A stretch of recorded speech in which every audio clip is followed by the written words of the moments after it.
Next question इसी में 24 number question देखिए छोटू सा, कि what is the sum of the digit of least multiple of 13, ठीक है, जिसको यहाँ पर इनसे हम डिवाइड भी करें और ये हमारे रिमाइंडर भी है, ठीक है। अब देखो एक ऐसी संख्या का तुमको पता करना है जिसको जब तुम 6 से भाग करते हो तो रिमाइंडर 5 आता है, वही संख्या मेरे भाई जब 8 से भाग करते हो तो रिमाइंडर 7 आता है, ठीक है। और वही संख्या मेरे भाई यहाँ पर कि जब तुम 12 से भाग करते हो तो रिमाइंडर 11 आता है। तो अगर हम डिफरेंस देखें तो डिफरेंस कितने का, 1 का, डिफरेंस कितने का, तो 1 का, डिफरेंस कितने का, तो 1 का।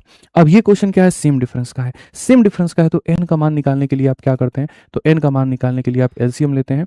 इसका लेते हैं तो मेरे भाई 6 का, फिर उसके बाद में 8 का, फिर उसके बाद 12 का, और माइनस करते हैं डिफरेंस, ठीक है। ये हम काम तब तक करते जब तक ये वाली लाइन नहीं दी होती, मल्टीपल ऑफ 13। जिस दिन बदतमीजों ने ये कह दिया मल्टीपल ऑफ 13, उस केस में समझ लेना कि एलसीएम नहीं लेना, एक एलसीएम का मल्टीपल लेना है।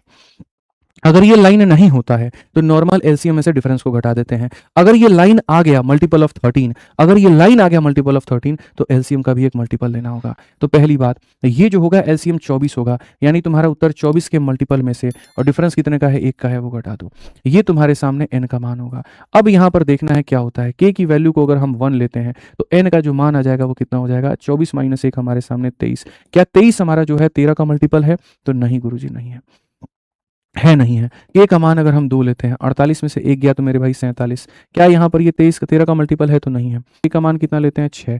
144 में से 1 गया तो 143, 143 हमारा 13 से कटेगा, तो जी हाँ कटेगा। तो कटेगा तो मेरे भाई यहाँ पर आप समझो एन का मान 143 आ गया, और एन का मान 143 आ गया तो क्वेश्चन में कहा गया इसके सम ऑफ डिजिट, यानी एन के सम ऑफ डिजिट यानी 1 + 4 + 3, तो कितना हो गया 8। कौन सा ऑप्शन है, तो डी फॉर देवसेना।